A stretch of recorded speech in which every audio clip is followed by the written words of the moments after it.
Hey everyone, welcome back to the channel. So today Bold Himalaya is bringing you a step-by-step guide of the Everest Base Camp trek, which is probably one of the most breathtaking adventures in the world. By the end of this video, you'll know exactly how to prepare, what to expect, and how to make the most of every incredible moment on the trail. So where exactly is Everest Base Camp?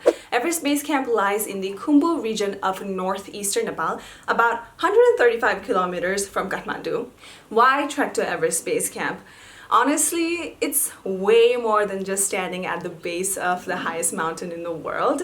It's an experience of the Himalayas like no other. From the moment you land at Tenzing Hillary Airport in Lukla, you'll immerse yourself in the Sherpa culture. You'll get to visit monasteries like Tengboche and Pengboche, and not just only that, you'll get to watch sunrise and sunset over Everest from Kalapathar. And you'll also see landmarks from where legendary climbers have trained and made their historical ascents.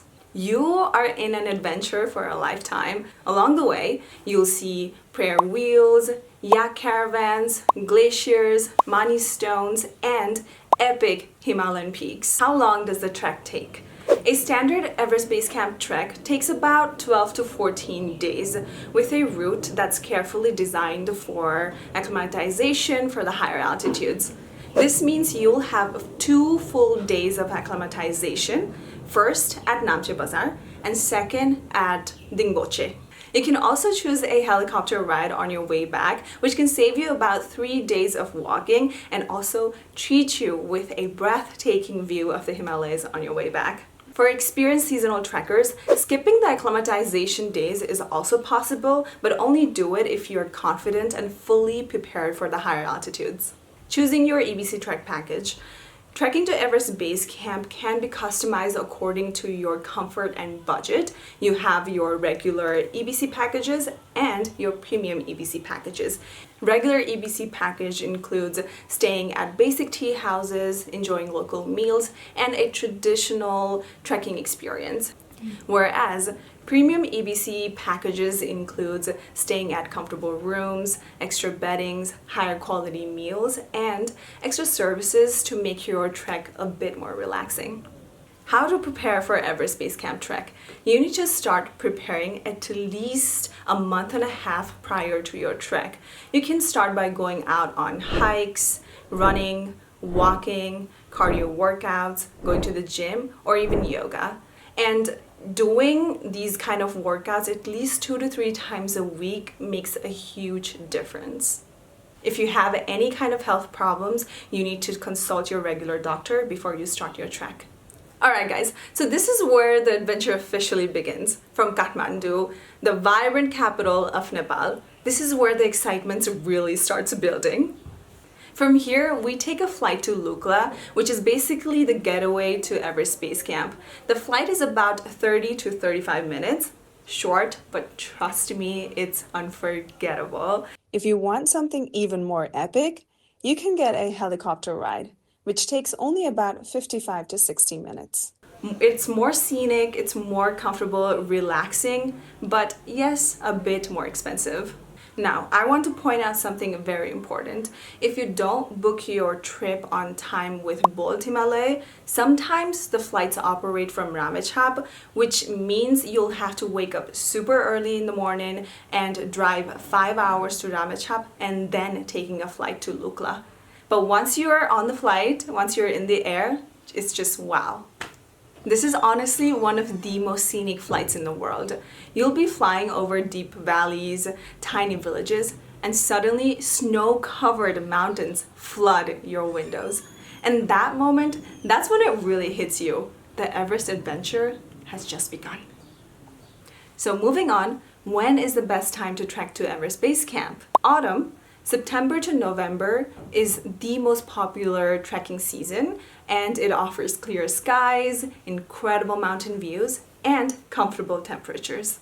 Spring from March to May is also amazing. The weather is stable and rhododendrons are in full bloom, It is also active Everest climbing season. Winter, December to February, offers crystal clear views of the mountain, but the temperatures can be extremely cold. The temperature can drop up to minus 20 degrees Celsius.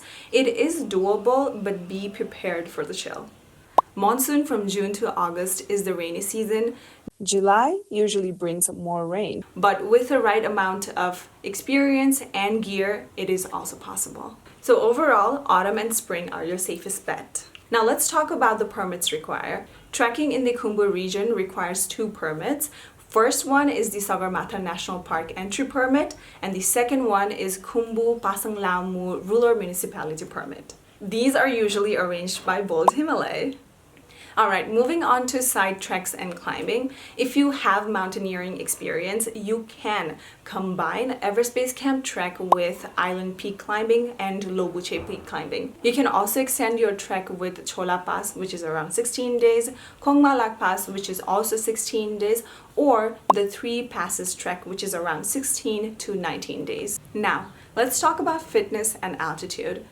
Trekking to Everest Base Camp isn't technical, but you will be walking for about 5 to 6 hours a day, so basic fitness really helps. And altitude? That's important. Once you're above 3,000 meters, some people might start to experience symptoms of AMS like headache, dizziness, nausea, or even loss of appetite. So if you're feeling all of these symptoms, do not forget to tell your guide. Tell your guide immediately. Do not ignore it because your safety comes first. Next up, how to prevent altitude sickness. You need to drink at least 3 to 4 liters of water every day. Walk slowly and steadily. Take proper acclimatization days. And some people also take Diamox, but only after consulting a doctor. Now, let me explain about the accommodation and tea houses during Everest Base Camp trek. The main type of accommodation on the trail is tea houses. They are basic but comfortable and clean, and honestly way better than how most people expect it to be. Most tea houses provide you with clean and comfortable beds, hot shower, sometimes with an extra cost, warm dining areas, and charging point for all of your devices, and obviously fresh hot food. However, nights can get very cold, especially at the higher altitude. This is exactly why having a sleeping bag is very necessary. Even though blankets are provided, you will need a sleeping bag.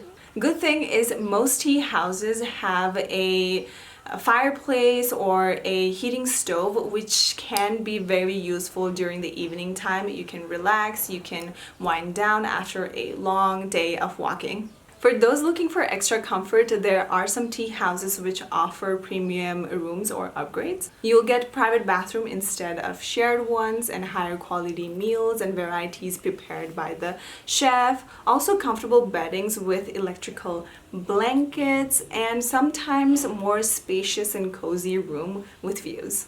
Also, hot shower included in the price of the room. These upgrades come at a higher cost, but for some trekkers, the extra cost at the high altitude can be worth it, especially after walking for a long period of time.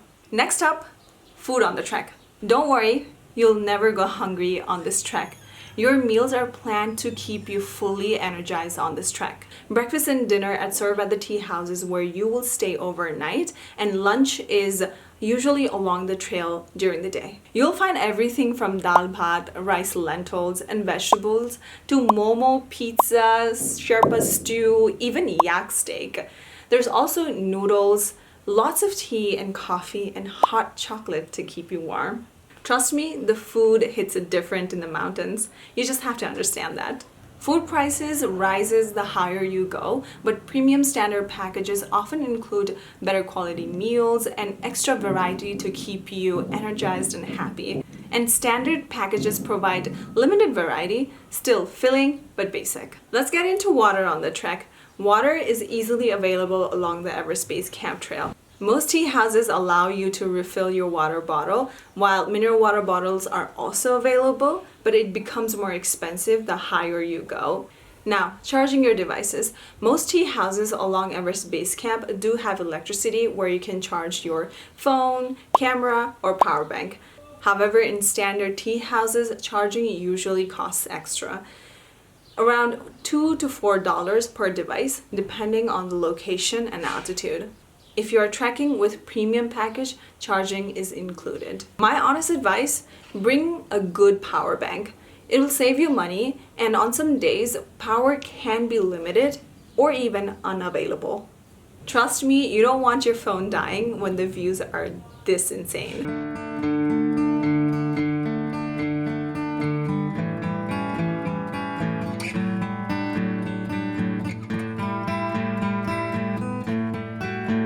Wi-Fi is available in most tea houses, but it's not free for standard package. And just like food, Wi-Fi gets more expensive the higher you go. In standard lodges, Wi-Fi also usually costs extra, while in premium package it's included. Mobile networks like NTC and Ncell will work in some areas, especially around Namche Bazaar and Lukla, but the signal can be unreliable and slow. So don't expect strong connectivity all the time. Enjoy being offline in the mountains. Cash and ATMs. Okay guys, this is very important. Make sure you carry enough cash. ATMs are only available in Lukla and Namche Bazaar. Once you go above Namche, that's it. No ATMs at all. And foreign currency, it's not widely acceptable up there. So before you leave Kathmandu, make sure you withdraw enough Nepali rupees for the trek. Do not rely on cards, do not rely on finding an ATM machine up there because there won't be any. For personal expenses like snacks, Wi-Fi, charging, hot showers, and drinks, you may need around 1,500 to 2,000 rupees per day. Everyone spends differently, so this amount may vary. Alright guys, now let's talk about gear and preparation. What should you actually pack for the trek? First thing, your packing depends on the season. From April to September, you'll need fewer layers, but from September to March, especially November to February, it gets much colder, so you'll definitely need warmer and extra layers. For clothing, bring a good down jacket, something that's warm and compressible. A waterproof and windproof outer shell is must. Thermal base layers, a fleece, mid-layer, warm hat, gloves, buff, and sunglasses. Overall, layering is the key. For footwear, make sure you wear your sturdy and broken-in trekking boots because it prevents blisters. Don't bring brand new boots. Also, warm socks, maybe sandal for the tea houses, and gaiters if you are trekking in snow. Equipment-wise, a 4-season sleeping bag is essential above 4,000 meters. Trekking poles will save your knees. Bring a headlamp, reusable water bottles, and water purification tablets. For health and safety, bring a sunscreen which has SPF 50+, lip balm, first aid kit, electrolytes, and your personal medications. A few extras, a small day pack, lightweight towel, charging cable, and of course, your camera. Pro tip, pack light, pack smart, and pack in layers. In the Himalayas, it can be sunny and warm during the day, but extremely cold at night. Private trek versus group trek. Which one is the best? So a lot of people ask me, private trek or group trek, which one is better? Well, it depends on you. If you go for a private trek, you'll get full flexibility. You'll set your own pace, own schedule. You'll have a personalized guide and porter. More comfort, more privacy. It's perfect for couples, families, or even solo trekkers who want full control, but yes, it does cost more. Now, group trek is more social. You'll get to meet other trekkers, share the journey, and the cost is lower because the expenses are shared. Guides and porters are included, but the pace follows the group. It's great if you enjoy company and making new friends along the way. So there is no best option. It's kind of about what kind of experience you want. Flights to and from Lukla are completely weather dependent, and delays can happen, sometimes even cancellations. Our recommendation: always keep one extra buffer day in your itinerary. When you meet yak or mule caravan on the trail, stand safely on the mountainside and give them space to pass. Respect local culture and customs, and always follow leave no trace principles. If you have any question, drop them in the comments. We'll make sure that we will answer them. And if you found this guide helpful, share it with your friends who are dreaming of the Himalayas. They will thank you later. Thank you so much for watching. Stay tuned for more tips and advice for a Himalayan journey.